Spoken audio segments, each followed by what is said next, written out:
నమస్తే అండి. బాబాయ్ గారు మీ పేరండి? తుపాకులు వెంకటేశ్వర్లు. ఆ? తుపాకులు వెంకటేశ్వర్లు. తుపాకుల వెంకటేశ్వర్లు. తుపాకుల మీ ఇంటి పేరా? ఆ. ఓకే.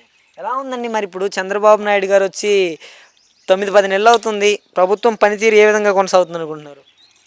ఏమో మరి నాకు తెలియదు. జగన్మోహన్ రెడ్డి అప్పుడు ఉన్నట్టుంది, ఇప్పుడు ప్రభుత్వం ఎట్టుందా అని చెప్పు. బాగానే ఉందిగా.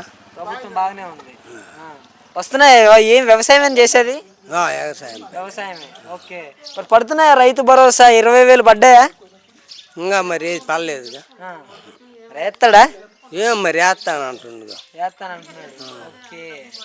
మరి ఇంకా పథకాలు గ్యాస్ సిలిండర్లు వస్తున్నాయా? గ్యాస్ సిలిండర్లు అయితే వస్తున్నాయి. కాదండి, మరి ఇప్పుడు చాలా వరకు కూడా ఈయన వచ్చిన తర్వాత ఫింక్షన్లు అనేవి చాలా వరకు తొలగించుకుంటూ వస్తున్నారు అనేసి మాట్లాడుతున్నారు కదా. మరి ఇంకా ఇస్తానే. Okay okay. కాదండి, మరి ఇప్పుడు గతంలో జగన్మోహన్ రెడ్డి ఉన్నప్పుడు గత 5 సంవత్సరాల పరిపాలన ఏ విధంగా కొనసాగించారంటారు? మరి అప్పుడు కూడా మరి బాగానే ఉందిగా.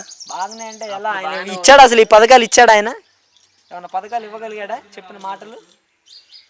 మరి అయింది మనకున్నారు. నవరత్నాలు అన్నారండి, నవరత్నాల్లో భాగంగా అమ్మఒడి అన్నాడు, వేసాడా?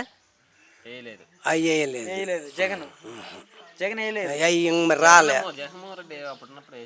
జగన్ వేయలేదా అని అడుగుతున్నాను. అప్పుడు వచ్చినాయి కానీ ఇప్పుడు రాలేదు. జగన్ వేసాడు. రైతు భరోసా వేసాడా?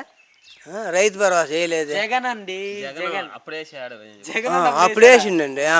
45 సంవత్సరాలు నిండిన వాళ్ళకి 18,000 అని జగన్ అన్నాడు కదా, వేసాడా? అప్పుడు వేసిండు. ఓకే. అవే పథకాలని ఇప్పుడు ఈయన కూడా 18 సంవత్సరాలు నిండితే చాలు ప్రతి మహిళకి 1,500 అన్నారు, వేస్తున్నారా? ఇప్పుడు లేదు. ఇప్పటికి లేదు. ఓకే. మరి చదువుకునే పిల్లలు ఎంతమంది పిల్లలు ఉంటే అంతమందికి 15,000 అన్నారు, వేస్తున్నారా? అయ్యోళ్ళు వేస్తా ఉంటారు. ఇప్పుడు ఇంకా రాలేదు. మరి రాష్ట్రం లో బడ్జెట్లో ఉంది, జగన్మోహన్ రెడ్డి అప్పుల పాలు చేసిపోయాడు, పథకాలు ఇవ్వడానికి టైం పడుతుంది అంటున్నారుగా. ఏం మరి ఏమున్నాయి ఊరు అప్పుడు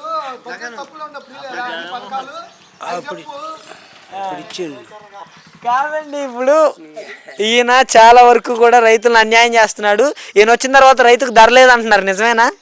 మరి రేట్ లేదంటుండు. మరి మిరగాయలకు రేట్ లేదంట. అంటే ధాన్యానికి ఉన్నాయా? వడ్లు కొండ అప్పుడు పాత వడ్లు 2,000 అమ్మినాయి. ఓకే. ఇప్పుడైతే మీకైతే ప్రభుత్వం అయితే చాలా ఇబ్బందికరంగా మారిందంటారు.